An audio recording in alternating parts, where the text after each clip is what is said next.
Hoje nós vamos estar abordando esse tema, né? Ressurreição em corpos glorificados, né? Nós que ainda estamos, às vezes, fazendo parte de um corpo que ainda não foi despertado, né, pela palavra da verdade, mas estão ali ainda participando das primeiras obras, né, das quais foram chamados, né?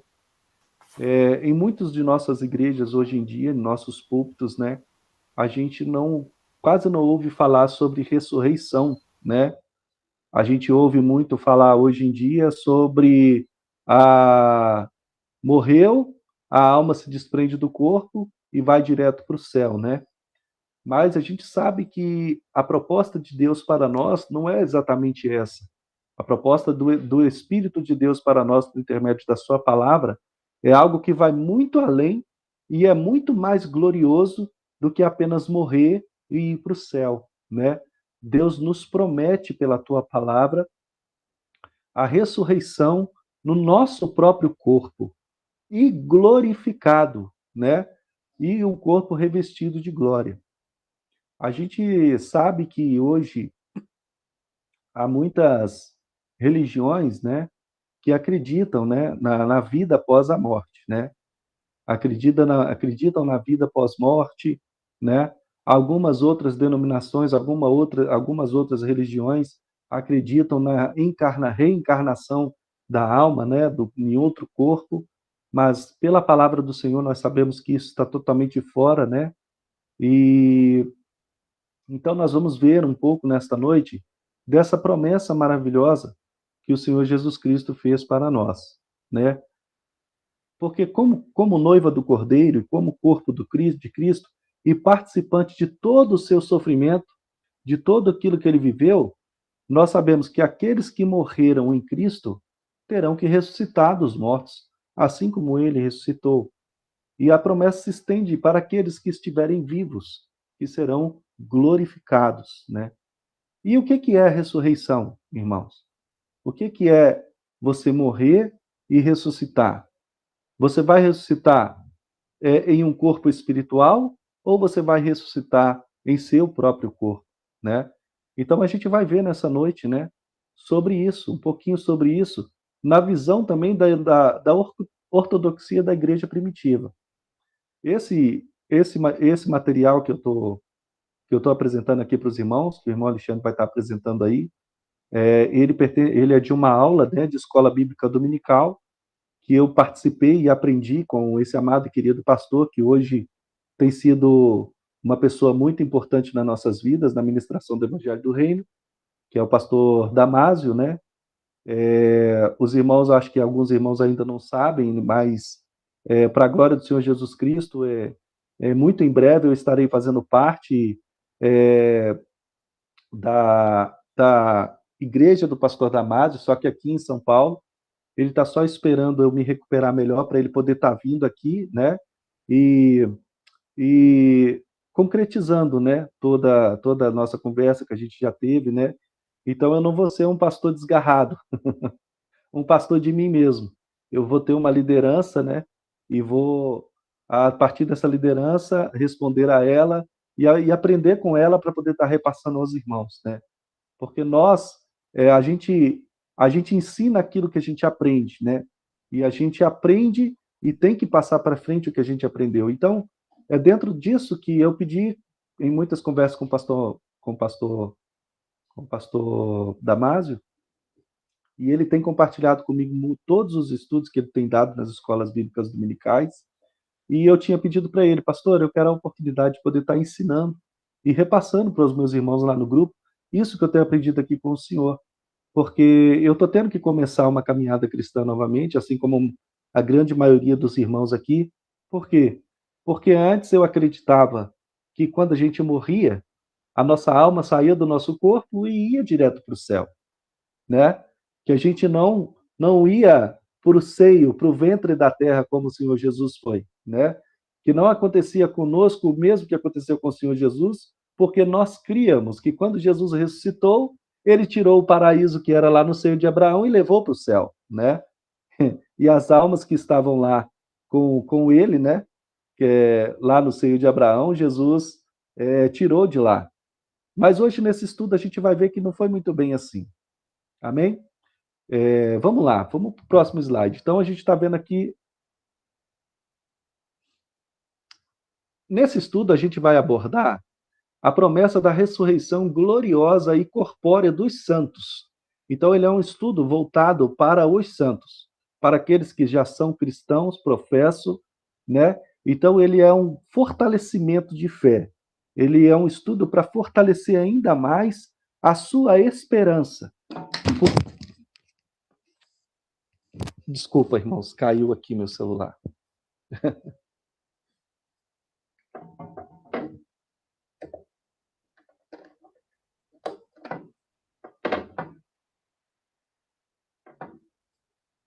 Então, ele é um estudo para os santos, né, para o fortalecimento e o exercício da nossa fé, e para a gente saber defender também a nossa fé quando nós formos abordar esse assunto com qualquer outra pessoa, né?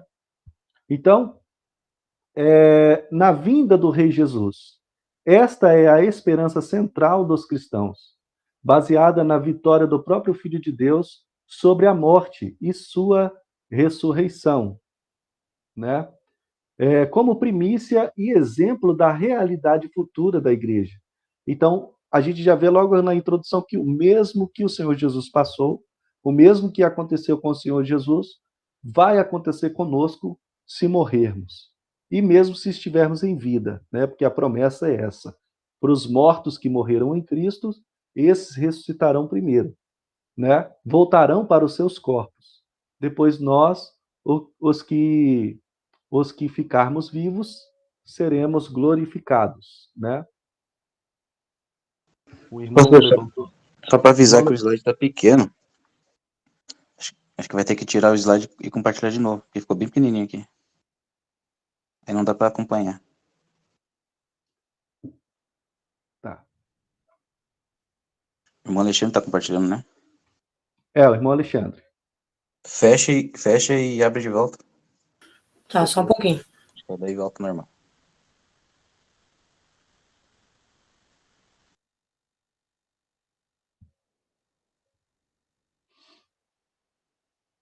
Vou continuando aqui, tá? Enquanto o irmão Alexandre arruma aí para os irmãos poderem visualizar melhor. E é isso que difere o cristianismo, irmãos, das demais religiões, né? O que difere o cristianismo das demais religiões? O crer, né, na ressurreição do corpo, né, na ressurreição dos mortos, né?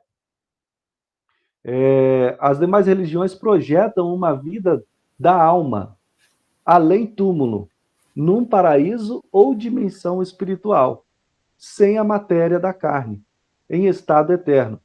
Diversas religiões creem nisso, né? Diversas religiões creem na vida da alma, né, pós a morte, só que sem o corpo. Mas a própria palavra do Senhor nos mostra que não há vida sem corpo. Você precisa do corpo para viver, né? A alma tem mais sentido no corpo. A vida tem mais sentido quando tem um corpo.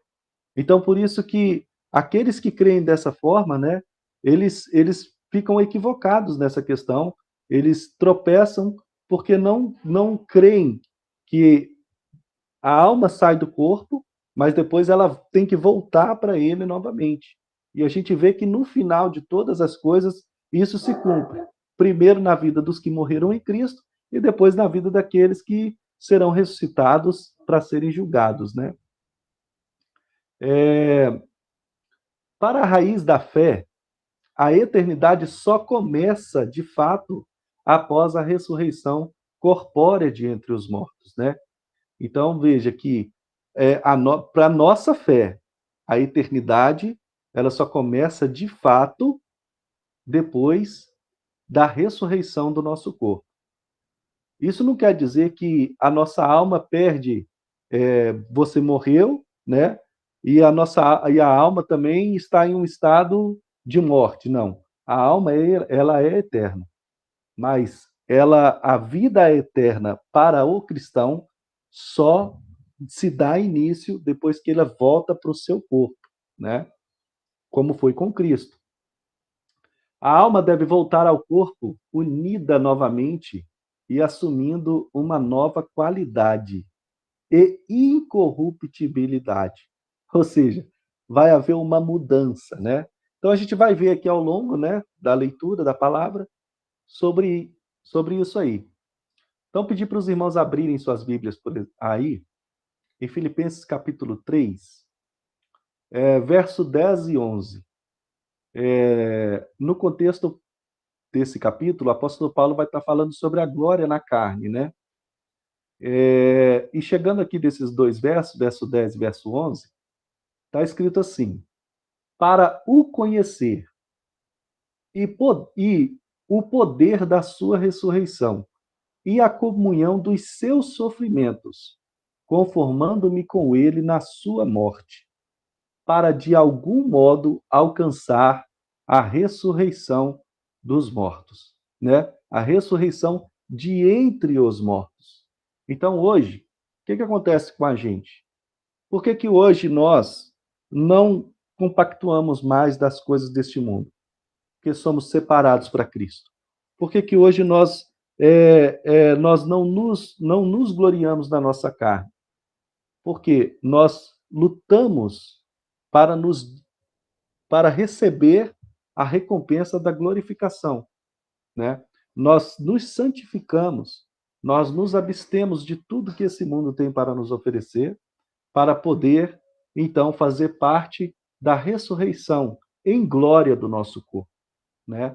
A gente sabe que, no final, quando Deus ressuscitar a todos e julgar a todos segundo as suas obras, muitos entrarão para a eternidade no mesmo estado de carne que Adão tinha antes do pecado, né? Mas somente a igreja de Cristo ressuscitará em um corpo glorificado, né? Para ser um com Cristo. Por quê? Porque agora, em carne, pelo Espírito de Cristo, nós estamos sendo um com Ele e com o Pai. Por quê? Por causa do Espírito dele que está em nós, por causa do Espírito que ele compartilhou conosco, né? Então nós avançamos no caminho da fé na santidade. O que é a santidade? É a separação das coisas deste mundo, né? De tudo aquilo que nos afasta de Deus. Então nós nos afastamos das coisas que nos afastam de Deus para poder receber essa recompensa, a recompensa de um novo corpo, da ressurreição de entre os mortos. Era o que o apóstolo Paulo estava dizendo aqui aos Filipos, né? Aos Filipenses, no capítulo 3. Ele dizia que nele, ele podia se gloriar, nele, na carne dele, porque ele era judeu, legítimo, benjamita, guardião da lei, né? Mas agora ele usa o seu corpo para, no seu corpo, glorificar a Deus, se separar para Deus, para no final, então, em Cristo, receber um novo corpo quando ele, então, ressuscitar de entre os mortos. Então, a gente vê que logo lá, no comecinho, a questão da ressurreição dos mortos já era ensinada, né? Aí a gente vai ver aqui que muitos morreram e ressuscitaram, né? Na história da palavra de Deus, na Bíblia, né? No segundo slide já, a gente conhece algumas histórias de pessoas que morreram e ressuscitaram. Teve casos até de ressurreição após tocar no osso do servo de Deus. Eu não sei se alguns irmãos aqui conhecem, no caso da história de Eliseu, né? Eliseu já estava morto, sepultado, porém, quando alguns soldados estavam indo sepultar um soldado que havia sido morto na batalha, os inimigos daqueles soldados vinham ao encontro deles, e quando eles viram aquilo, eles pegaram o morto que estava carregando, né? E jogaram aquele morto, e aquele morto caiu justamente na cova onde Eliseu estava. E ao tocar nos ossos de Eliseu, aquele homem que estava morto ressuscitou, né? E a gente vê também o caso da ressurreição de Cristo, quando Cristo ressuscitou o filho daquela viúva, né? E aqui agora, nesse slide, a gente está se deparando com a ressurreição de Lázaro, né? E qual que é a diferença desses que ressuscitaram para os que ressuscitarão para a glória, né? Em estado de glória. A diferença é que esses que ressuscitaram, eles vão morrer novamente. Eles morreram novamente, né? Eles voltaram à vida, mas depois morreram novamente. Foi o que aconteceu com o filho da viúva, foi o que aconteceu no caso de Eliseu, com esse homem com esse soldado que ao cair em cima dos seus ossos voltou à vida, né? Teve também o filho daquela viúva, daquela mulher, que Eliseu se debruçou, se deitou sobre ele, e ele também foi ressuscitado, mas todos esses que foram ressuscitados nessa ocasião voltaram a morrer.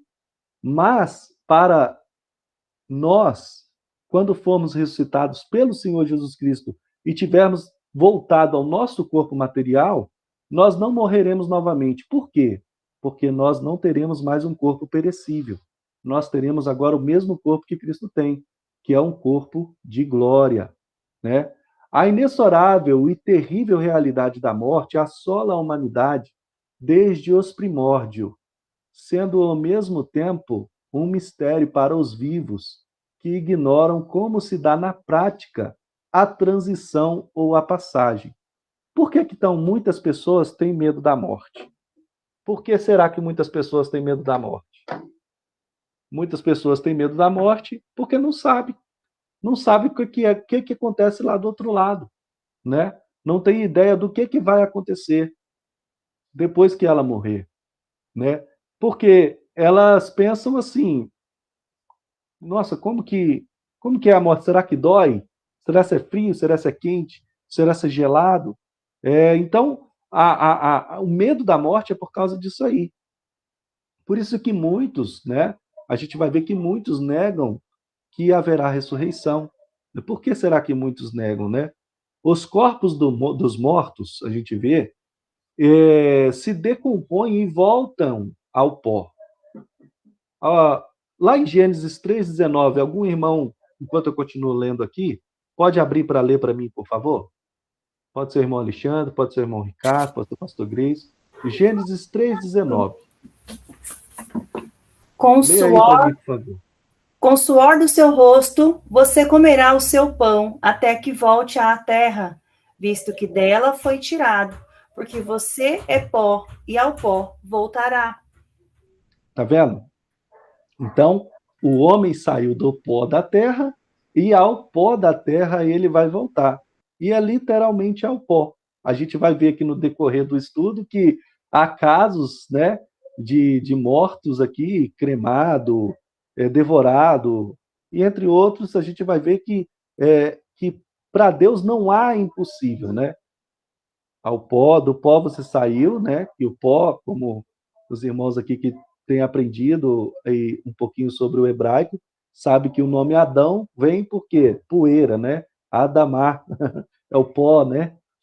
Sendo que ao longo de milhares de anos não houve registro de volta dos mortos. Somente nas Escrituras Sagradas enxergamos raros casos de ressurreição, e mesmo assim, tais ressurretos voltaram a morrer posteriormente.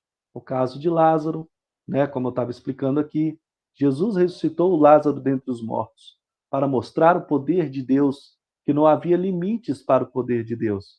E ele esperou que 4 dias se passassem para poder ir até lá. E no 4º dia, que era quando já estava até fedendo, já estava em estado avançado de decomposição. Jesus, então, pelo seu poder, pelo poder da sua palavra, pelo Espírito de Deus, ordenou que Lázaro saísse para fora, né? Mas Lázaro não ressuscitou num corpo glorificado. Ele voltou para o seu próprio corpo. A matéria de Lázaro ainda não havia desaparecido, ela ainda estava ali presente, né? E voltou para o seu corpo ainda mortal, diferente do corpo que ao final receberemos, que é um corpo imortal, como o corpo do nosso Senhor Jesus Cristo.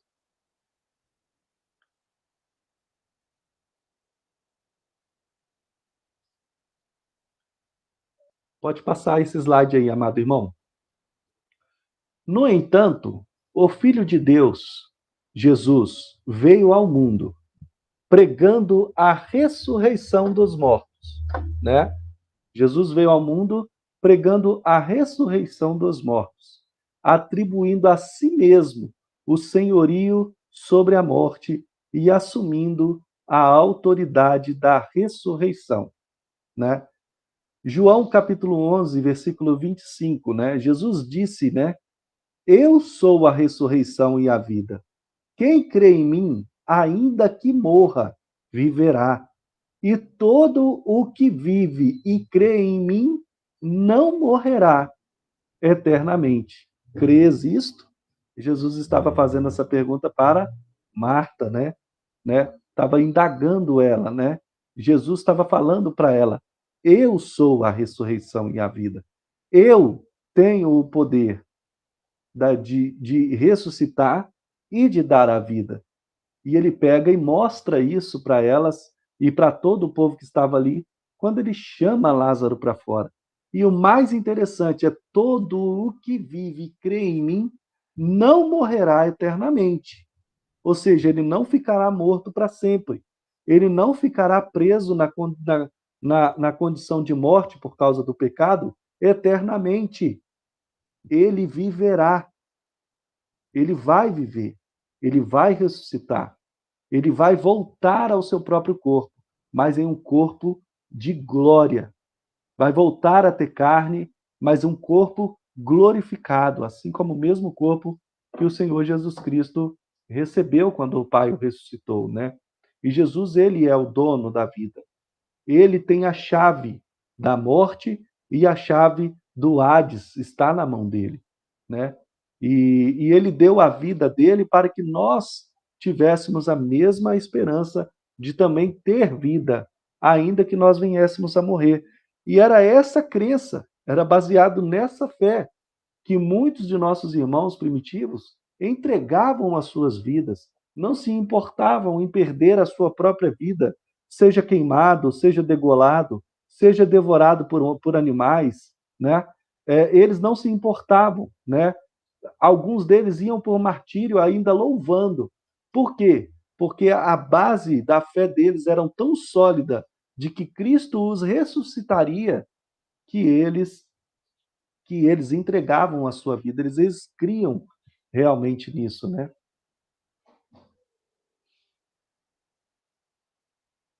Avançando aqui mais um pouquinho, a gente sabe que na linhagem dos judeus, né, há dois grupos, né? Os saduceus e os fariseus, né? Os saduceus não crêem na ressurreição dos mortos, mas os fariseus já creem, né, na ressurreição dos mortos. Aí os saduceus, um dia, eles tentam pegar Jesus numa cilada, né? Eles tentam armar uma cilada para tentar pegar Jesus nela e confrontar ele com relação ao assunto da ressurreição. Aí, olha só, eles baseados na lei, né? Eles pegam e começam a questionar Jesus. Os judeus do grupo dos saduceus rejeitavam a ideia da ressurreição literal e tentaram pegar Jesus.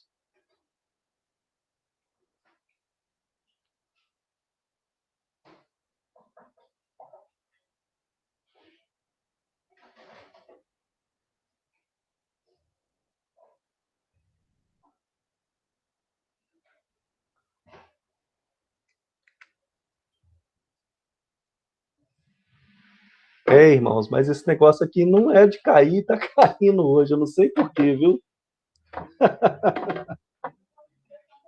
Só por Deus. Oi?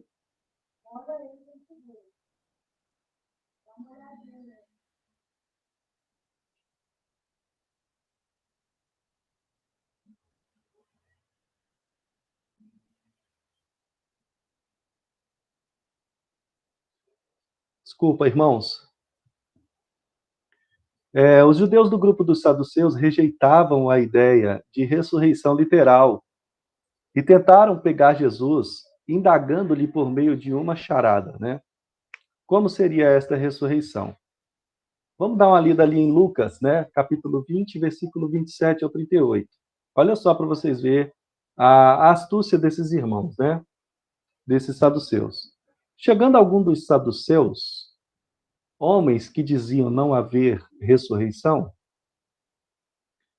Perguntaram-lhe, mestre, Moisés nos deixou escrito que, se morrer o irmão de alguém, sendo aquele casado e não deixando filhos, seu irmão deve casar com a viúva e suscitar-lhe descendência ao falecido. Então, era lei entre eles isso aqui, tá, irmãos? Era lei entre eles. Isso aqui até então estava correto. Aí eles vêm com a história. Ora, havia 7 irmãos. O primeiro casou e morreu sem filhos. O segundo e o terceiro também desposaram a viúva. Igualmente, os sete não tiveram filhos e morreram. Por fim, também morreu a mulher. Esta mulher, pois, no dia da ressurreição, de qual deles será a esposa? Porque os 7 a desposaram. Então, na ideia deles, na ressurreição, aquela mulher tinha que ser esposa de alguém, né? Porque já que ia voltar para o corpo, já que estavam falando sobre a ressurreição, então se vai voltar para o corpo, vai voltar a ser mulher, vai voltar a ser homem, e os dois voltarão a casar, voltarão a ter filhos e tal. Porque os 7 a desposaram. Então lhes acrescentou Jesus: os filhos deste mundo casam-se e dão-se em casamento. Mas os que são ávidos, prestem bastante atenção nessa parte, irmãos. Mas os que são ávidos por dignos de alcançar a era vindoura e a ressurreição dentre os mortos, não casam nem se dão em casamento, pois não podem mais morrer, porque são iguais aos anjos e são filhos de Deus, sendo filhos da ressurreição. Perceba que o texto não está dizendo que a gente vai virar anjo, ou que aqueles que morreram e ressuscitaram viraram anjos. A palavra está nos mostrando que esses ressuscitarão, serão iguais aos anjos no quesito de que terão corpo, porque os anjos, quando eles vinham fazer alguma obra da parte de Deus, eles se materializavam como homens, né? Mas depois voltavam ao estado espiritual, né? E então, né, por isso que Jesus estava falando para eles aqui que serão iguais aos anjos e são filhos de Deus, sendo filhos da ressurreição. E que os mortos hão de ressuscitar, Moisés indicou no trecho referente à sarça, quando chama ao Senhor o Deus de Abraão, o Deus de Isaque e o Deus de Jacó. Ora, Deus não é Deus de vivos, Deus não é Deus de mortos, e sim de vivos, porque para ele todos vivem. Ou seja, todos os que estão mortos para Deus estão vivos. Morreu a matéria, se desprendeu do corpo. O corpo se tornou perecível por causa do pecado. E por causa do pecado, volta ao pó. Mas, no último dia, né, ressuscitarão, voltarão para os seus corpos.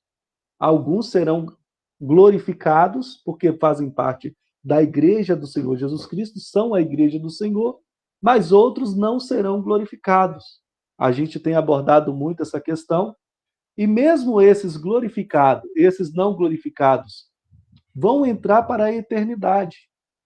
E a própria palavra nos mostra, né, o Senhor Jesus falando que agora eles são filhos de Deus. Por que são filhos de Deus? Se tornaram também filhos de Deus? Porque são filhos da ressurreição. O pecado já não os prende mais. Por que o pecado não prende? Porque Jesus venceu o pecado, venceu a morte e deu a esses o direito de ressuscitar dentre os mortos e entrar para a vida, né? E entrar para a vida. E ao entrar para a vida, farão parte de todo o povo que Deus, junto com a sua igreja, irá governar. A gente tem estudado muito, né, sobre essa questão do 8º dia, né? de quando as pessoas entrarem para o estado eterno, logo após o julgamento, né, dos mortos.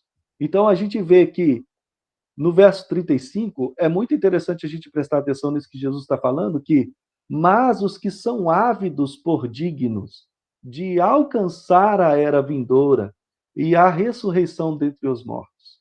Então, é apenas para os que são ávidos de alcançar. E a proposta é essa. Tem que ser ávido para alcançar. Até mesmo aqueles que não são igreja, que não fazem parte do corpo de Cristo, nós sabemos que serão julgados de acordo com as suas obras. E aí, aqueles que tiverem alguma coisa, né? Então esses entram, mas aqueles que não tiverem nada, esses infelizmente serão lançados no lago de fogo e enxofre. Até aqui tudo bem, irmãos? Podemos continuar?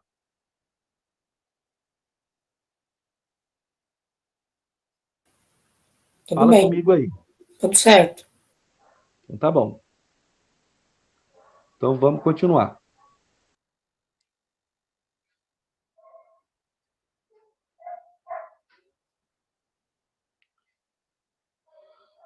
O apóstolo Paulo asseverou que sem ressurreição não há base para viver a fé, e todos estaríamos perdidos sem redenção.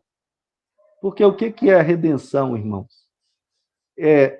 Hoje nós estamos sendo redimidos dos nossos pecados, né? A gente luta, a nossa luta cotidianamente é contra o pecado, é contra a prática do pecado, né? Deus nos reveste de poder, Deus nos enche de poder, mas o vaso é de barro. Então isso nos mostra que há uma fraqueza na carne. Então isso nos mostra que há uma fraqueza, né?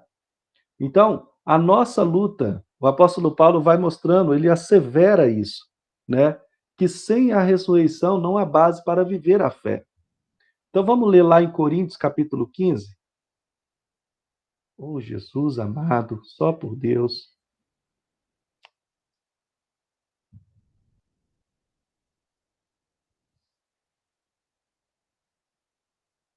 Acho que eu fechei sem querer, irmãos. Aí. Olha o que a palavra do Senhor diz lá em Coríntios, capítulo 15, versículo 12 e 19.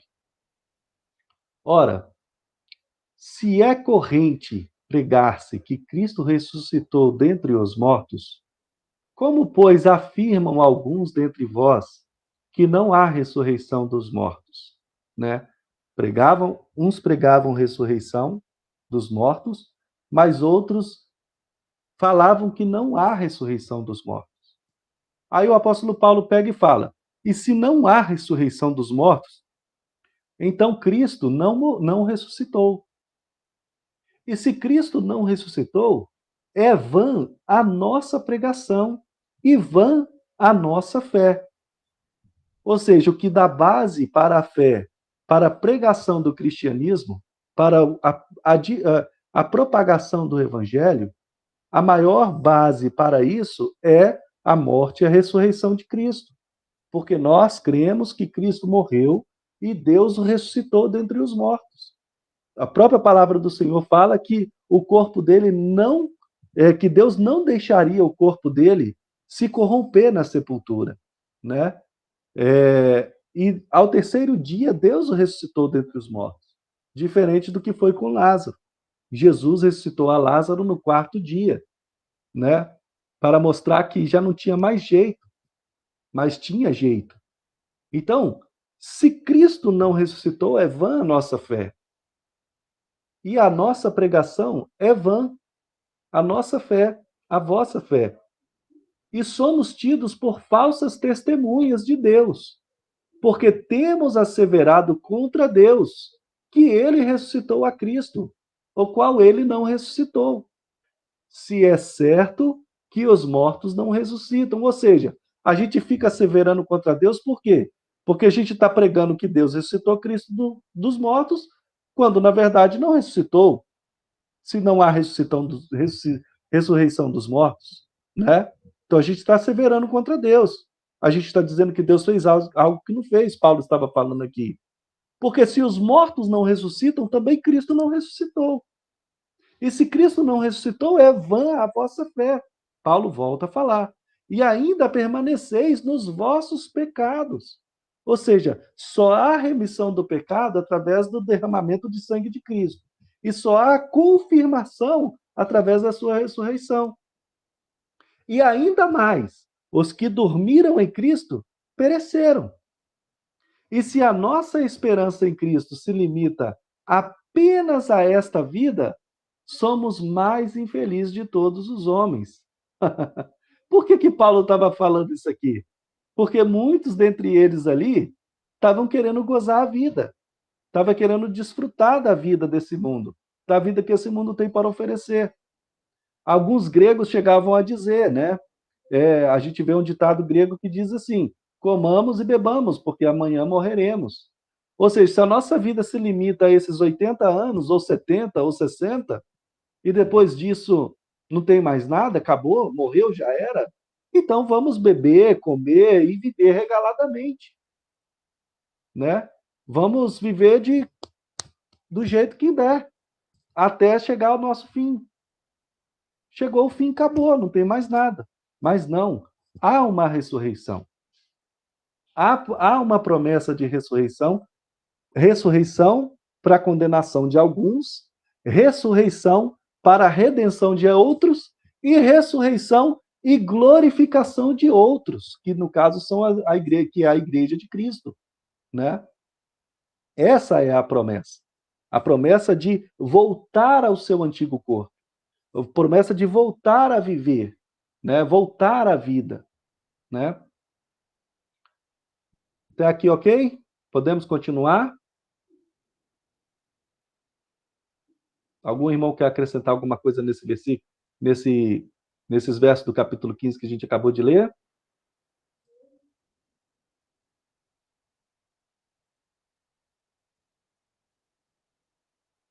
Vamos lá. Olha só. Olha só a fé primitiva como que era, ó. Sofremos os últimos tormentos, sofremos os últimos tormentos e nos alegramos de morrer, pois cremos que Deus nos ressuscitará por meio de seu Cristo e nos tornará incorruptíveis, impassíveis e imortais. Esse bispo, né, é o Justino Marte com diálogo, né? Diálogo com o Trifão. Olha só que maravilha a fé desses irmãos. O jeito que esses irmãos criam. Foi o que eu falei um pouquinho mais acima. Eles tinham tanta certeza, né, de que Cristo morreu e ressuscitou dentre os mortos, e de que eles também seriam ressuscitados dentre os mortos, que ele fala aqui, né? Ele fala: sofremos os últimos tormentos e nos alegramos de morrer. Ou seja, morrer para eles era uma alegria. O próprio apóstolo Paulo fala: olha, combati o bom combate, completei a carreira, guardei a fé. O próprio apóstolo Paulo, que ele estava sendo oferecido por libação. Nós também estamos sendo oferecidos por libação, só que hoje nós não sofremos como os nossos irmãos primitivos sofreram, como os apóstolos de Cristo sofreram, e deram a vida para defender a fé que eles tinham, a fé de que Cristo havia morrido, mas ressuscitado. A fé de que Cristo, ao ressuscitar, deu também a eles a promessa de ressuscitarem também, e de serem um com Cristo em corpo glorificado, né?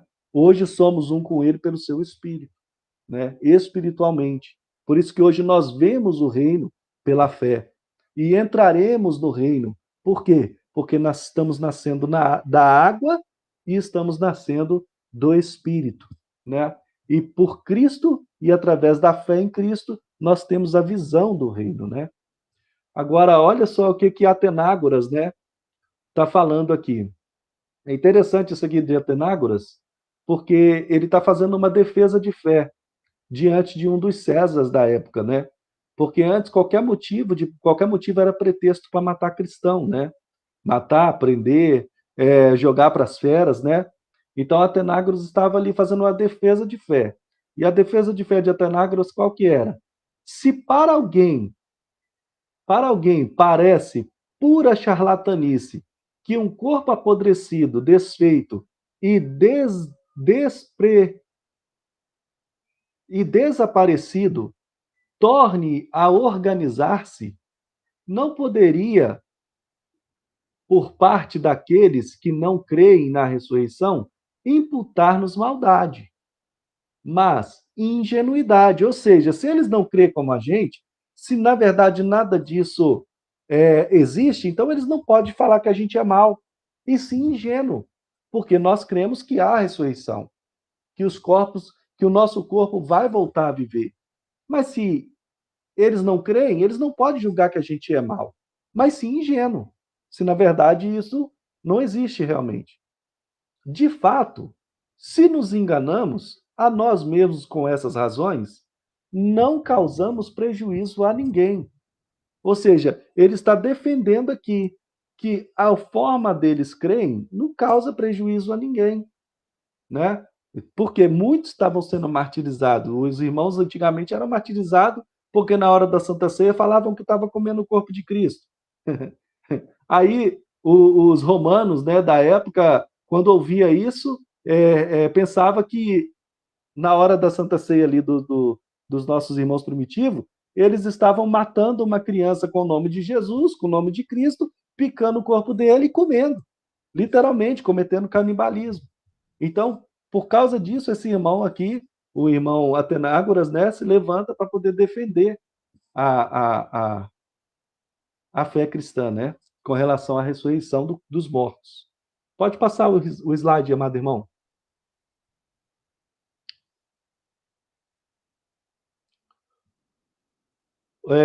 Os apologistas da igreja primitiva defenderam a fé na ressurreição. Então, eles defendiam, né? Pode falar, querido. Sou eu que vou falar, Neila. Você estava falando sobre, você citou Paulo, né? Que da parte do viver para ele era o morrer para ele era lucro, né? Que ele fala, né? E eu lembrei que lá em Filipenses ele fala isso, né? Ele fala assim que para ele viver é Cristo e morrer é lucro. Só que ele fica num dilema aqui, né? Ele fala assim: caso continue vivendo no corpo, terei fruto do meu trabalho e já não sei mais o que escolher. Estou pressionado dos dois lados, desejo partir e estar com Cristo, que é muito melhor. Contudo, é mais necessário por causa de vocês que eu permaneça no corpo. E esse, na verdade, é um pensamento do cristão, né? A gente quer estar com Cristo, a gente quer que ele volte logo, a gente quer até morrer, né? Porque é muito melhor, né? Com certeza. Mas, porém, a gente também tem uma vontade, uma sede de estar ensinando e passando essa palavra maravilhosa para as pessoas, né? Então, é um dilema, acho que, de todo cristão. É verdade. Infelizmente, para alguns que quer ser arrebatado antes da hora, eles se esquecem até da própria família, né? Porque eles pensam assim: eu estou salvo, eu cuidei da minha salvação, eu me esforcei para ser salvo, agora se você não se esforçou, o problema é seu. Eu já ouvi isso da boca de muitos irmãos. Eu mesmo já cheguei a falar isso, a declarar isso com a minha própria boca. Eu cheguei a declarar que, eu estou cuidando da minha salvação, se fulano não está cuidando, o problema é dele com Deus depois. Então, assim, a esperança do cristão é essa. Por que Paulo tinha e agia dessa forma? Porque realmente ele via a necessidade de que a obra tinha que avançar, mas ao mesmo tempo ele estava cansado, né? Porque o tanto que Paulo sofreu, só através dos seus compatriotas, ele foi, parece que, açoitado 5 vezes, né? Ele levou 5 vezes a sentença de 39 chibatadas. Sim. Entende? Então, ele sabe que partindo e estar com o Senhor era melhor, por quê? Porque daí todo esse sofrimento desse corpo ia passar. Todo esse sofrimento que ele tinha no corpo, até mesmo as tentações, acabariam. Porque esse corpo iria apodrecer, voltar para o pó, ele iria para o descanso, para o paraíso, aguardar o dia da ressurreição. Por que ele fala partir e estar com Cristo? A gente sabe que esse partir e estar com Cristo não quer dizer que ele vai para o céu, né? Sim. Quer dizer que ele vai partir e estar com Cristo para sempre, sem voltar a pecar e correr o risco de morrer para a eternidade. Maravilhoso isso, né? Sim. Entender essa visão, né? E quando a gente, imagina, quando a gente lê essa parte da ressurreição, até que foi a gente está terminando a ordem cronológica aqui da Bíblia, e essa parte da ressurreição a gente fica refletindo muito, porque realmente o nosso trabalho do dia a dia, as coisas, né, a gente vai envelhecendo, a gente vai ficando cansado com o nosso trabalho. Imagine quando você sofre no corpo os martírios, né? Então, a gente deseja realmente não ter mais esse corpo, né? Mas por quê? Para a gente não sentir essas coisas da carne, a dor principalmente, as doenças, as enfermidades, e que a gente fica imaginando e refletindo na palavra, que teremos um corpo glorificado, que não sentiremos mais esse peso da carne, das dores e das doenças, a gente deseja realmente morrer, estar com Cristo, né? É incrível, irmã, esse detalhe que a senhora prestou atenção e abordou é tão interessante. Por quê? Porque nós vivemos debaixo de dois impérios hoje, não debaixo de um só. A gente vive debaixo do Império Egípcio e do Império Babilônico. O Império Egípcio, por quê? Porque nós vivemos como escravos. E o Império Babilônico, porque nós estamos sendo seduzidos o tempo todo. O tempo todo a gente está sofrendo sedução. A sedução dessa era, a sedução pelas coisas deste mundo, a sedução pelas práticas deste mundo. E o Império Egípcio, porque nós somos escravos. A gente trabalha para comer, beber e dormir, morar, né? E isso nos escraviza e acaba com todas as nossas energias. Mas ainda assim, a gente tem tido em nós, da parte do Espírito de Deus, uma vitória tão grande, porque a gente tem vencido esses dois impérios. Só o fato da gente abrir mão das coisas deste mundo, a gente já rejeita as seduções. Claro, a gente é tentado, mas a gente pega, seguindo a orientação do próprio Pai Nosso e do próprio Senhor Jesus, a gente foge da tentação e resiste ao diabo, né? E com relação ao Império Egípcio, o que é que a gente faz? A gente chega a abrir mão de ter mais as coisas deste mundo para poder cuidar melhor das coisas que é de Deus, né? A gente, às vezes, rejeita uma porta de emprego melhor. Por quê? Porque aquela porta de emprego vai fazer com que a gente, às vezes, precise mentir. Aquela porta de emprego vai fazer com que, às vezes, a gente precise dedicar um tempo a mais lá, que a gente vai estar dedicando menos aqui. Aí a gente rejeita, né, a ser escravizado ali. Mas a gente vai vencer sobre todas essas coisas, seja na morte ou seja na vida, né? Amém. Curioso isso aí. Olha, a controvérsia doutrinária da volta ao corpo era loucura para os gentios, que debochavam desse pensamento, né? Lá em Atos Apóstolos 17, 18, quer ver? Algum irmão abre aí, por favor, Atos Apóstolos 17, 18. O bispo Irineu de Lyon defendeu a fé cristã desse jeito. Pode ler aí o irmão que abriu.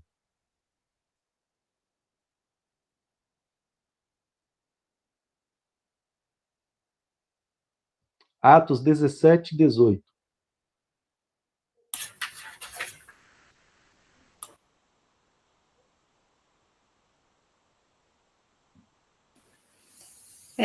Atos 17, versículo 18. Alguns filósofos epicureus e estoicos começaram a discutir com ele. Alguns perguntavam: o que está tentando dizer esse tagarela? Outros diziam: parece que ele está anunciando deuses estrangeiros, pois Paulo estava pregando as boas novas a respeito de Jesus e da ressurreição. Filósofos, né? Os filósofos, o que esse tagarela está pregando aí? O que esse cara está falando aí? Então eles ficavam tentando desacreditar as pessoas de que aquilo que Paulo estava falando era verdade. Daí Irineu de Lyon vem defender, né? Logo depois, né? Mais para frente, claro. Irineu de Lyon, que a gente sabe que é discípulo de Policarpo, né? E Policarpo, discípulo direto de João. Esta é a doutrina em que nós cremos.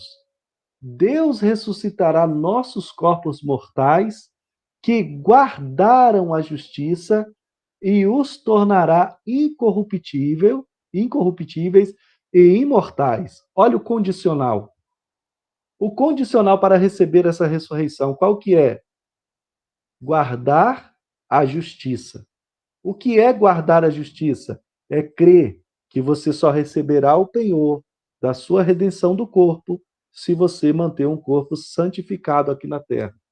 Se você santificar o nome do Senhor em seu corpo, em seus membros, em sua carne, assim como Cristo santificou o nome do Pai em seu corpo, nós também devemos fazer a mesma coisa. Por quê? Porque receberemos o galardão da ressurreição. O mesmo que Irineu está ensinando aqui era o que os apóstolos ensinavam. Era o que Paulo defendia o tempo todo. Porque não há pregação de evangelho. É vã a fé dos que creem, se não acreditar que há ressurreição dos mortos e se não acreditar que Cristo ressuscitou dentre os mortos.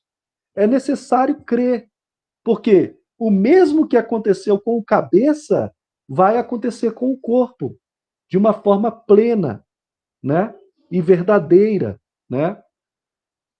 Ó, Irineu continua. Foi, portanto, grande a bondade de Deus, que permitiu ao homem passar por todas as experiências, conhecer a morte, chegar à ressurreição dos mortos, e por sua experiência ver de que mal foi libertado. Assim, poderá agradecer para sempre a Deus pelo dom da incorruptibilidade e o amará mais. Imagina o coração grato. Irineu estava tentando ver isso aqui, estava vendo isso aqui. A gratidão daqueles que receberão a redenção do seu corpo. Por quê? Porque o nosso corpo está preso no pecado. A matéria do primeiro Adão, ela pende sempre para o pecado. É por isso que hoje a obra ainda não está completa. A obra só estará completa com a transformação do nosso corpo ou a ressurreição do nosso corpo se estivermos mortos em Cristo. Aí a redenção estará completa. Aí nós estaremos completos, porque seremos um para sempre com Cristo e com o Pai. Nosso corpo não penderá mais para as coisas deste mundo. Veja que para aqueles que entrarem para o milênio, mesmo com Cristo já estando na terra, ainda haverá pecado, não haverá? Por quê? Porque eles ainda estão presos na matéria de pecado. Eles ainda estão presos no corpo não glorificado, não liberto. A redenção para eles ainda não foi completa. Mas para aqueles que já dormiram no Senhor e ressuscitaram com Cristo, receberam corpos glorificados, para esses a ressurreição, a obra foi completa, a redenção, a libertação total da escravidão do pecado. É por isso que até no final, para aqueles que ressuscitarem e forem absolvidos dos seus pecados e entrarem para o 8º dia, até esses farão parte. Não terão corpos glorificados? Não, mas serão para sempre filhos de Deus. Por quê? Porque não terá mais, o pecado não terá poder mais sobre eles. Olha que maravilha, irmãos. Era isso que a igreja primitiva via. Era isso que os apóstolos viam e tentavam passar para nós. E é isso que nós devemos ter fé e acreditar e passar adiante. Que nós não ficaremos para sempre nesse estado de pecado. Nós não ficaremos para sempre em uma condição pecadora, presos nela. É por isso que neste momento não há ninguém no céu, a não ser Cristo. Por quê, irmãos? Que mesmo todos os nossos pecados terem ido sobre Cristo no madeiro, porque somente Cristo está no céu hoje. E não há mais ninguém lá com ele. Porque ele venceu o pecado na morte. Ele foi fiel até a morte. E mesmo na hora da morte, ele não deixou de fazer a vontade do Pai. E ele venceu a morte por isso.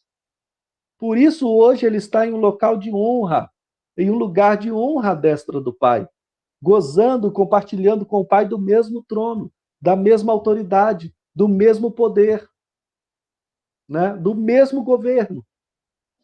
Porque Cristo venceu o pecado no seu corpo. E por ele ter vencido, nós também temos que vencer. Mas só que nós só alcançaremos a redenção do nosso corpo no último dia. Pode passar o slide, irmão, por favor. Até aqui tudo bem?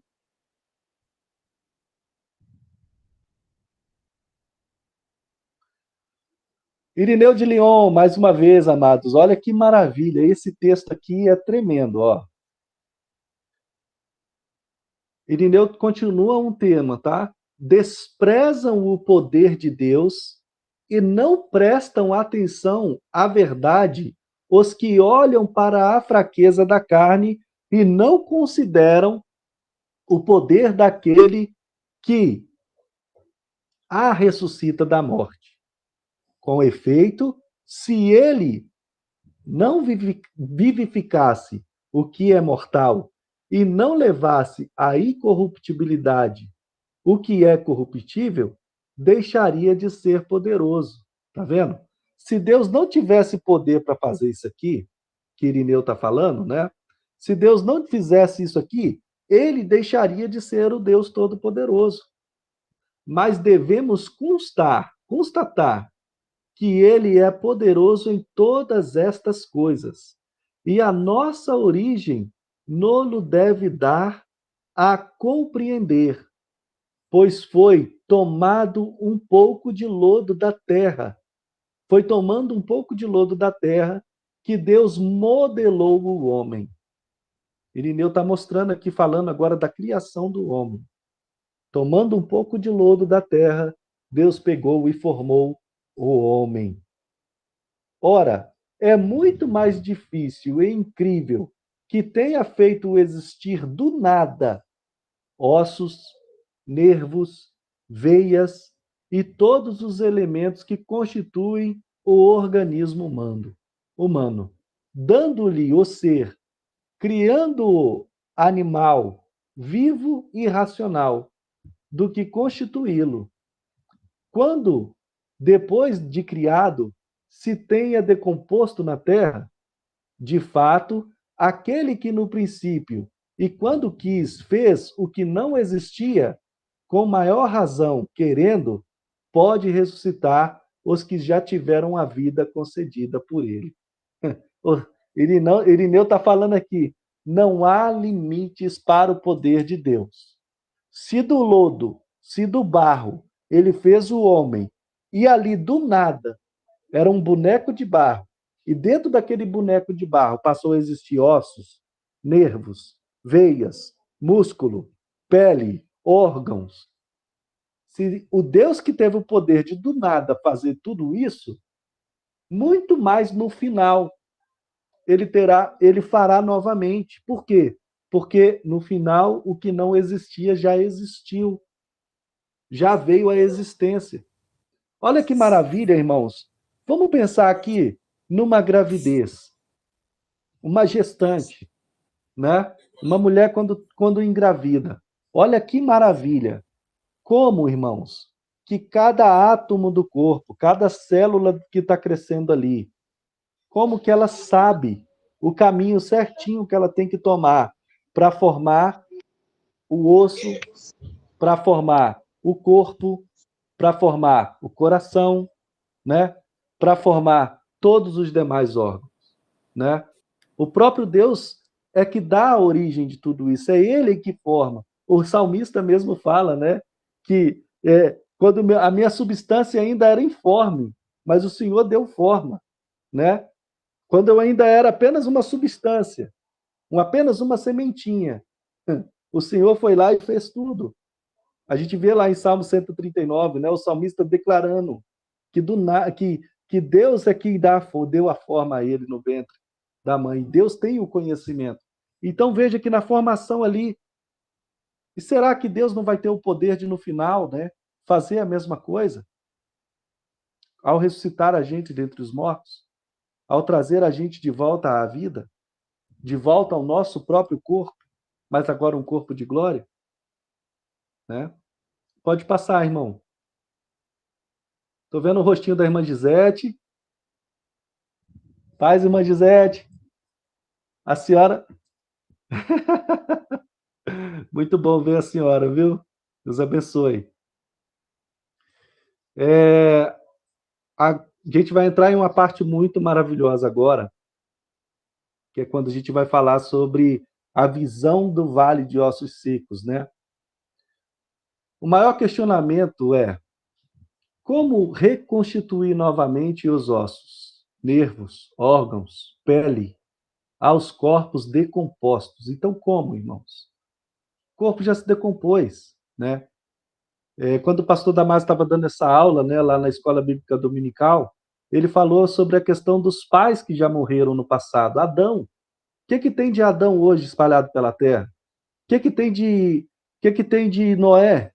O que tem de Abraão, de Ló, de Jó? Não tem mais nem a poeira do osso, né? Não tem mais. Já se fundiu com a terra, já é um só com o barro da onde ele foi tirado, né? Então, como reconstituir tudo isso de novo? É por isso que essa palavra muitas vezes não entrava na cabeça das pessoas. Mas só que eles não conseguiam compreender por que os nossos pais primitivos, os apóstolos, compreendiam a questão da ressurreição em corpo glorificado. Porque eles conheceram o poder de Deus. Eles tiveram contato direto com o poder de Deus por intermédio de Cristo, quando caminhou entre os apóstolos e fez todos aqueles sinais, prodígios e maravilhas, e por intermédio do Espírito Santo que foi derramado sobre eles nas primeiras chuvas. E eles fizeram muitas obras. Veja que a sombra de Pedro ressuscitava curava enfermos, né? Veja que o lenço de Paulo curava enfermos, né? Então, por que eles acreditavam que não havia limites para o poder de Deus? Por ter experimentado isso, né? Então, um vislumbre do poder de Deus está nessa visão aqui de Ezequiel do Vale de Ossos Secos. Antes da gente ler essa passagem, olha só o que o irmão Atenágoras fala novamente. De fato, não crer naquilo que não é inacessível é próprio de homens que não têm dela julgamento sadio sobre a verdade. Ou seja, não crer é fácil para quem não crê na verdade. Mas para nós que cremos na verdade, que para alguns é loucura, mas para nós é poder de Deus, nós cremos que Deus trará de volta o nosso corpo do pó da terra. Osso com osso, membro com membro, cada um, nenhum fio de cabelo vai se perder. Nada vai ficar para trás. Deus levantará, Deus há de ressuscitar, há de glorificar o corpo da sua igreja e há de dar de volta a condição de Adão para aqueles que entrarem para a eternidade, né? Conseguirão isso se demonstrarem que Deus não pode ou não quer unir e juntar de novo os corpos dos mortos e até completamente desfeitos para constituir os mesmos homens.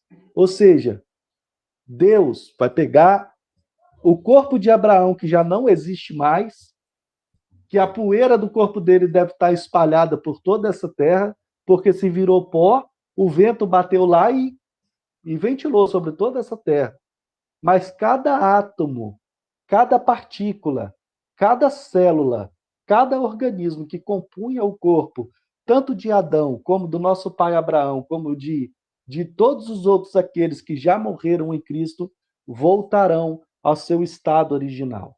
Voltarão ao seu corpo físico e material, para nessa ressurreição glorificar o corpo do Senhor, glorificar o nome do Senhor.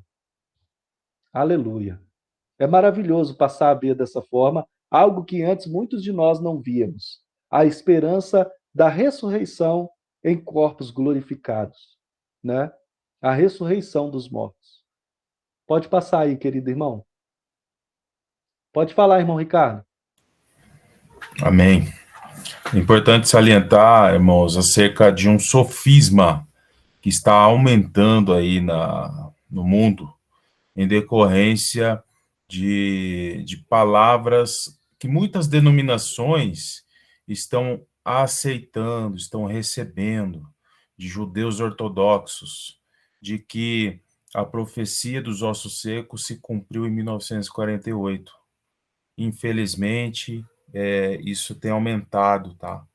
E nós precisamos propagar a verdade acerca dessa profecia, que ela está em consonância com a continuidade de Ezequiel 37, a partir do verso 15, onde tem a junção das duas varas, a junção aí da casa de Israel com a casa de Judá, apontando para a restauração das duas casas de Israel, apontando para este Israel celestial, apontando aí para a igreja.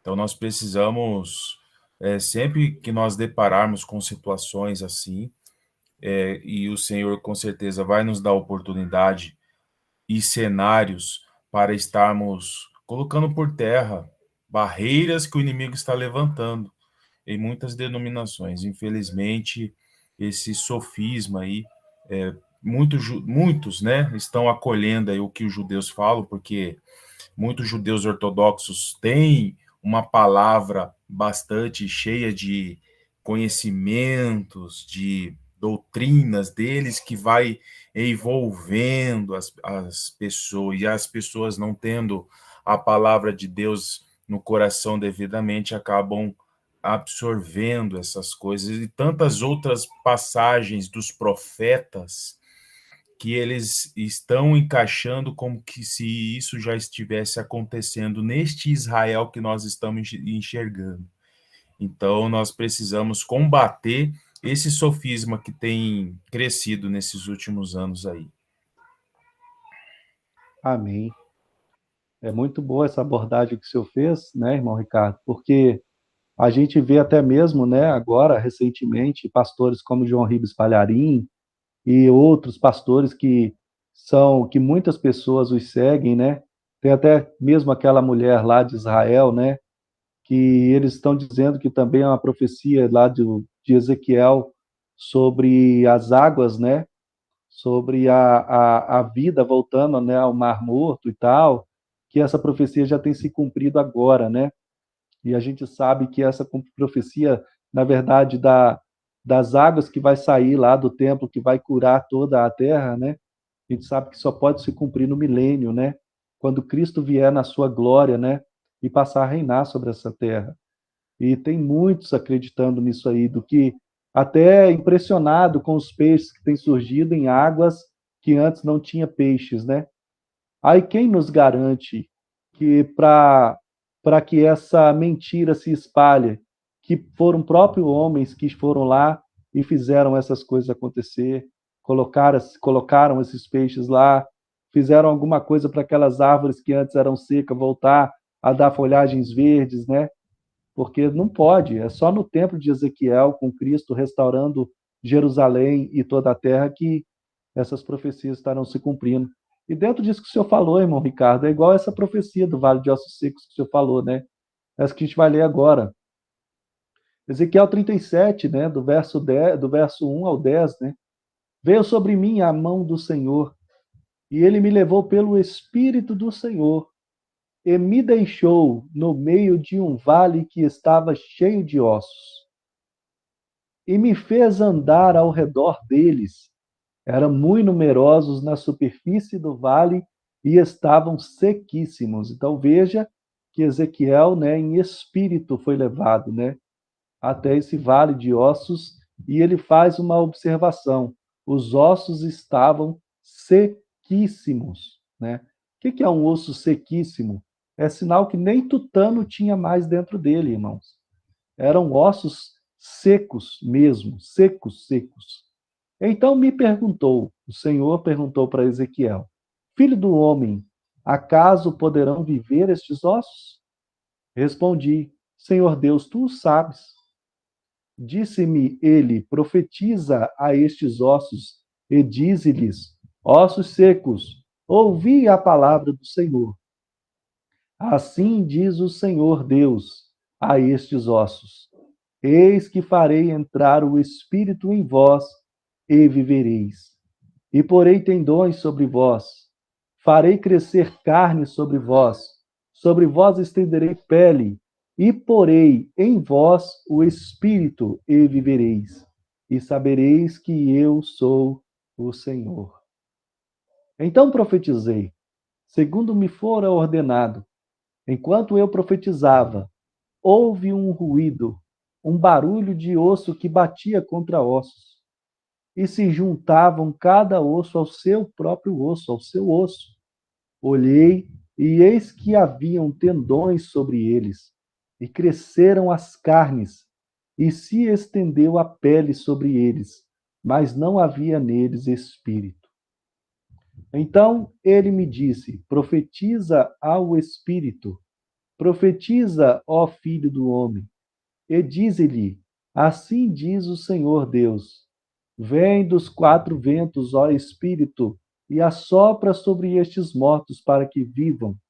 Profetizei como ele me ordenara, e o espírito entrou neles e viveram. E se puseram em pé um exército sobremodo numeroso. Qual que é a observação que eu quero trazer aqui para os irmãos? É, é, é o vislumbre dessa ressurreição. É o vislumbre, é para a gente tentar visualizar como Ezequiel, nessa visão que ele teve em espírito, viu.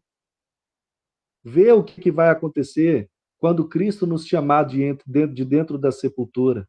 O mesmo vai acontecer conosco.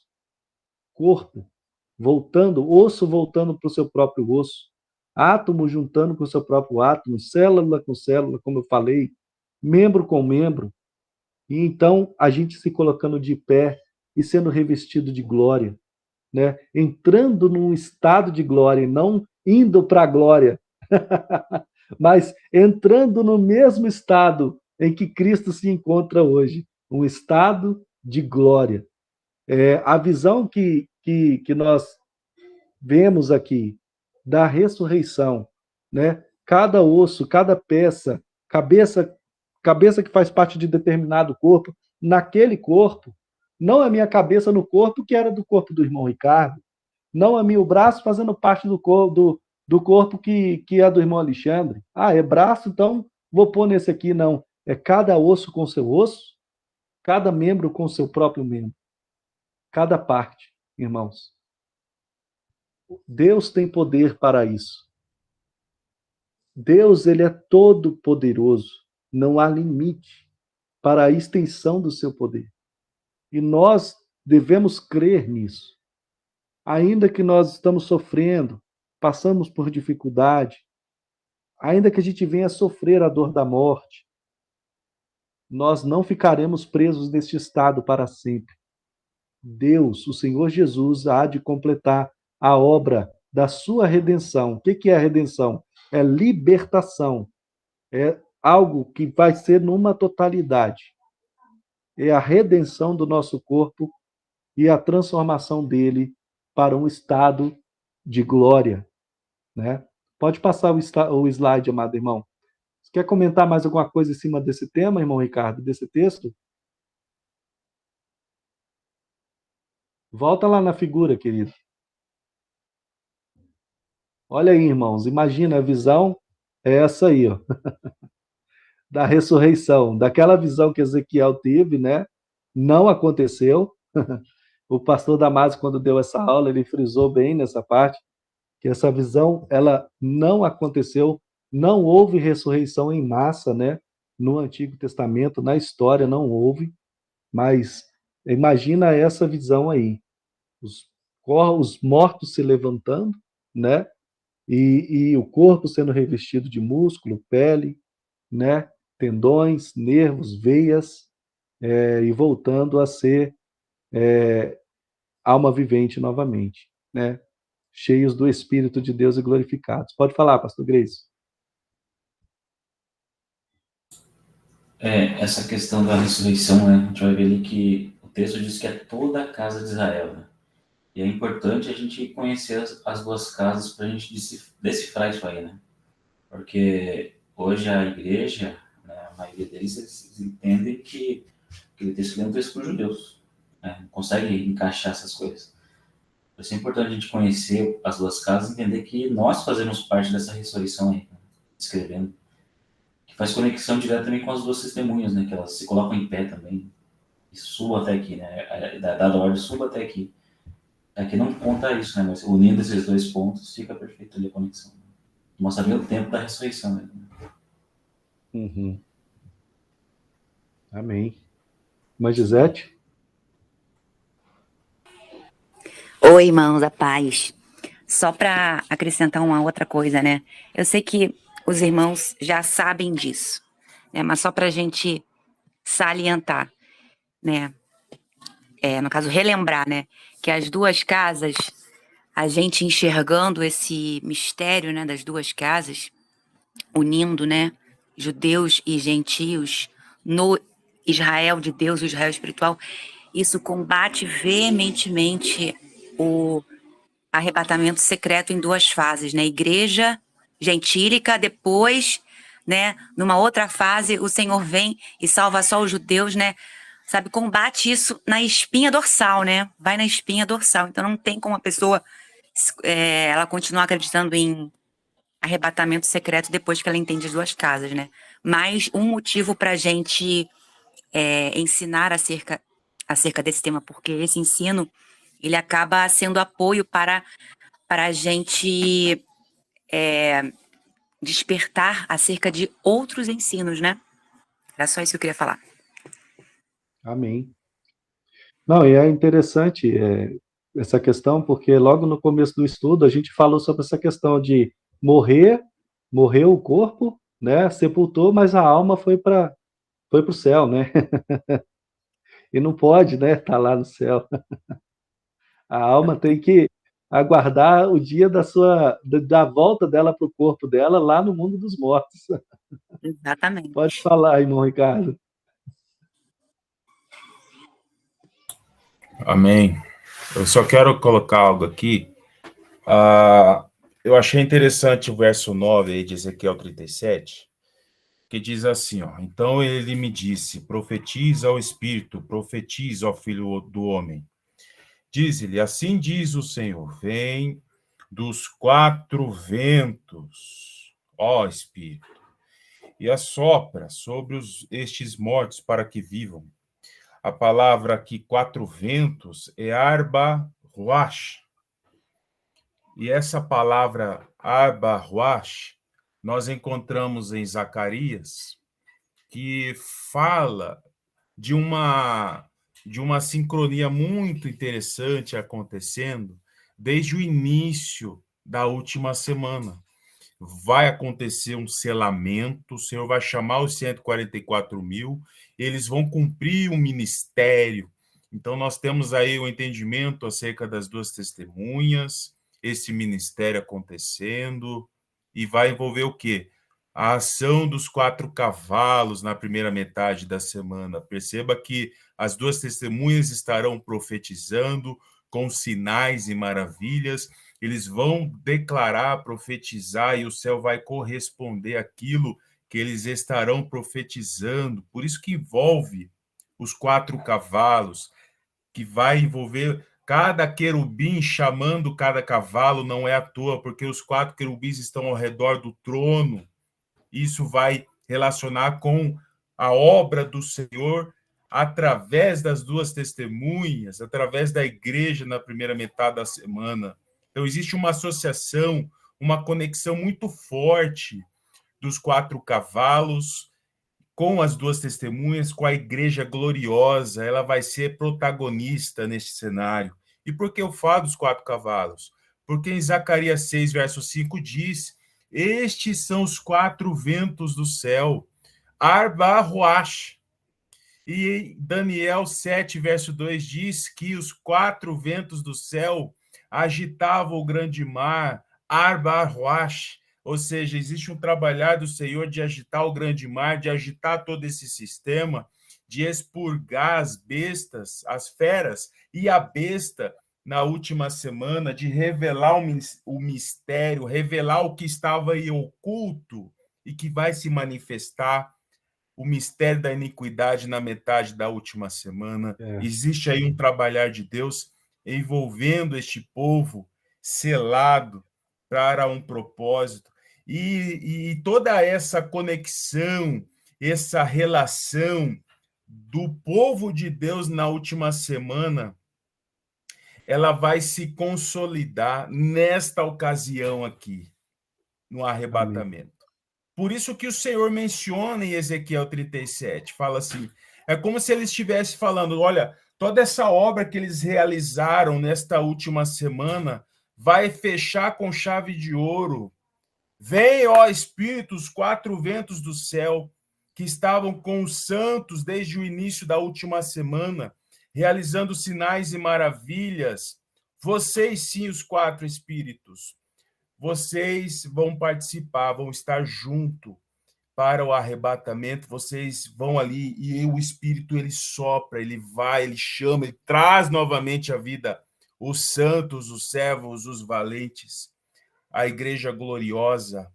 E nós tivemos aí o podcast recente acerca dos cavalos e que nós entendemos que estes cavalos que o Senhor Jesus estará montado e também os santos estarão montados, não são cavalos conforme nós entendemos naturalmente, mas são seres espirituais. E quando olhamos nas escrituras do Antigo Testamento, nós percebemos que tem a aparência de querubim. Então, essa associação dos 4 querubins, os 4 cavalos, envolvendo o povo de Deus na última semana, isso é glorioso, isso é lindo demais. Então, eu vejo muito sentido chamar os 4 ventos aqui nesta ocasião da ressurreição. Não, e tudo isso que o senhor está falando aí, na hora que o senhor começou a falar, começou a passar o filme, né, na cabeça da gente, quando vier a palavra de ordem, né, subir para aqui, né, subir para aqui, né, sopra o vento dos 4 cantos da terra, colocam de pé as testemunhas que foram martirizadas, né, ressuscitam ela em corpos glorificados, vai até as regiões desertas e também transforma o corpo daqueles que ainda estão vivos, né? Porque convém que primeiro os mortos sejam ressuscitados e depois os vivos sejam glorificados. E depois de acontecer tudo isso, vem a voz subir para cá e todos sobem numa nuvem, né? Diante dos olhos dos povos da terra. Então, não vai ser nada oculto, né? Não vai ser nada escondido, vai ser algo que demonstre o total poder que Deus tem. Tudo aquilo vai mostrar para eles, vocês rejeitaram passar por isso. Agora vocês estão vendo e vai vir juízo, mais juízo ainda sobre a vida de vocês. Aguarda só mais um pouquinho, né? E eles verão, os povos da terra verão, se colocarem sobre os seus pés aqueles que eles mataram, aqueles de quem eles tiraram a vida. Por isso que o Senhor Jesus nos deixa algo interessante na sua palavra, não temeis ao homem que tem o poder de matar o corpo, mas temei aquele que tem o poder de matar, de pegar o corpo e a alma e lançar no lago de fogo, né? De lançar no inferno, né? Então é muito, muito, muito boa essa colocação que o senhor fez, irmão Ricardo. A senhora ainda quer falar, irmão Gisete? Podemos passar para o próximo slide? Sua mão está levantada aí ainda.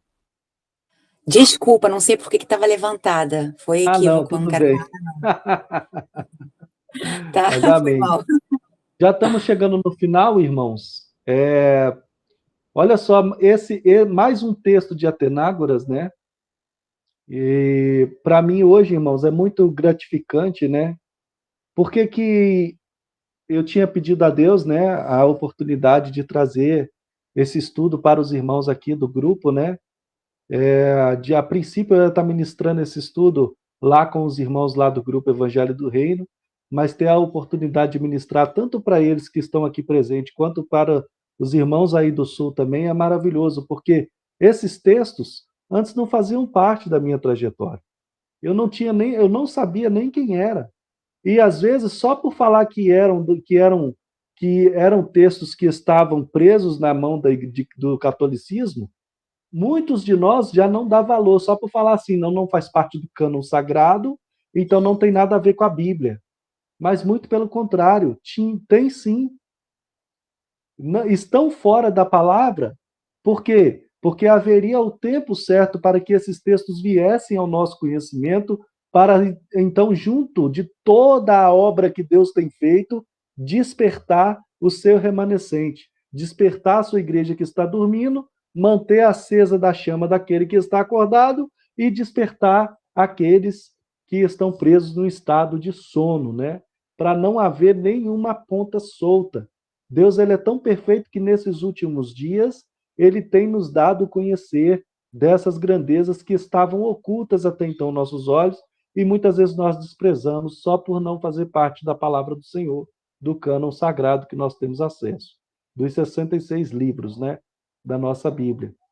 Olha só, com efeito, o vulgo, né, o popular, o povão, costuma objetar que muitos corpos mortos miseravelmente em naufrágios e rios serviriam de alimentos aos peixes, e muitos que morreram nas águas, ou em outra causa mais áspera, ou em qualquer acidente das coisas, não receberam as honras da sepultura e ficaram expostos como pastos de numerosas feras. Presta atenção no que ele está dizendo. Deste modo, consumidos os corpos e espalhados suas partes e membros, de que se compunham entre muitos animais, e assimilados através do alimento, assimilados digeridos, né? O animal foi lá, pegou, comeu, digeriu, aquela carne que o animal digeriu passou a fazer parte do corpo daquele animal, né? E com os corpos daqueles que os comeram, eles dizem primeiramente que a separação é impossível. Ou seja, para aqueles que não criam na ressurreição dos mortos, na ressurreição do corpo, eles diziam que era impossível. Por quê? Porque o corpo já tinha virado pó. Aqueles que morreram em naufrágio, o peixe foi lá, comeu. Aí depois outro peixe foi lá, comeu o peixe que tinha comido. E assim foi. Então, como separar? Porque aquela matéria passou a fazer parte de outra matéria e tal, e se fundiu a outra matéria.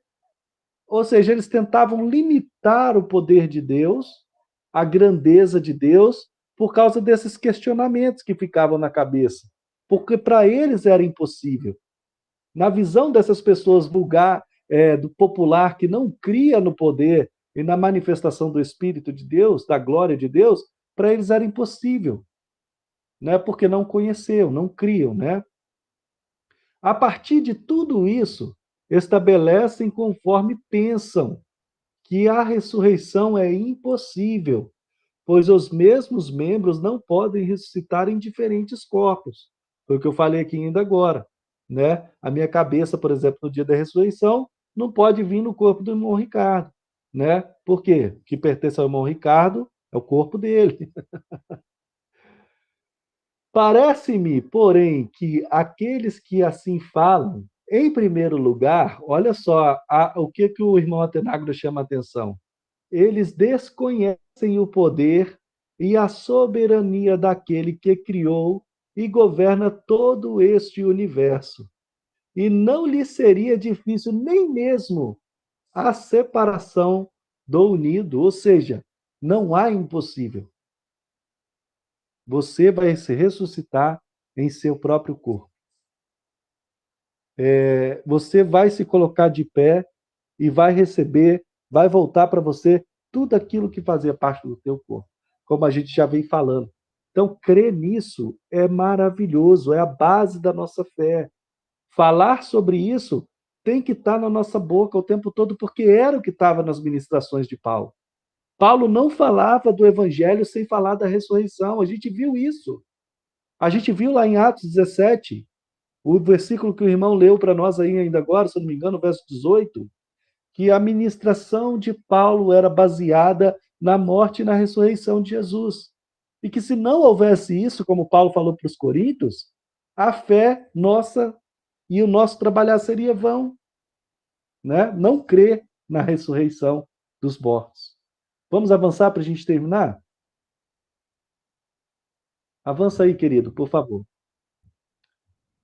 Mateus capítulo 22, versículo 29.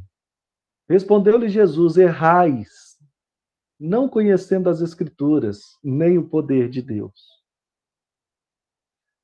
Por que esses irmãos, muitas vezes que não creem na ressurreição, porque tentarem limitar o poder de Deus, o Deus que criou tudo, todas as coisas, que fez surgir a terra do meio das águas, que do lodo, do barro, formou o homem e soprou no homem o fôlego de vida e fez com que o homem, junto do corpo e do espírito, se tornasse alma vivente. Perceba lá em Ezequiel, para que aqueles corpos voltassem à vida, era necessário que o quê? Que o espírito entrasse neles. Então, sem espírito, o corpo é uma casca vazia. Sem espírito não há alma. Então, aqueles irmãos que já partiram para a eternidade em alma e em espírito, tá? E estão aguardando a ressurreição dos corpos, dos seus corpos, para voltarem para os seus próprios corpos em glória. Então, neste momento, estão aguardando. E eles creram nisso, deram a vida por isso, morreram por isso e aguardam a sua ressurreição. E nós também, né? E nós não podemos desprezar o poder de Deus, devemos crer. Nós somos participante hoje, muito mais que antes, dos poderes do mundo vindouro, né? Hoje, muito mais que antes, eu me sinto participante dos poderes do mundo vindouro. E eu acredito que se mais irmãos nossos, antigamente, de alguns muitos anos atrás, tivessem recebido, tivessem abrido o coração e tivessem entendido essa palavra que hoje nós amamos e recebemos em nossas vidas, talvez não teriam se desviado nem apostatado da fé. Por quê? Porque seriam, assim como nós, participantes de toda a plenitude da palavra de Deus e dos poderes do mundo vindouro, né? É por isso que na vida de muitos se cumpre o que está escrito lá em Hebreus capítulo 6. Porque que é impossível renovar novamente o entendimento de pessoas como nós, que foram participantes do Espírito e do poder do mundo vindouro? Porque não há mais nada do que esclarecer. Foi tudo esclarecido. Foi tudo colocado sobre a mesa. Mas e para aqueles que se desviaram, perderam a fé e a esperança? Se perderam a fé, perderam a esperança, é porque não participaram de tudo e que nós estamos participando hoje. E para encerrar, mais um texto de Atenágoras dizendo: cada um se une naturalmente com cada um.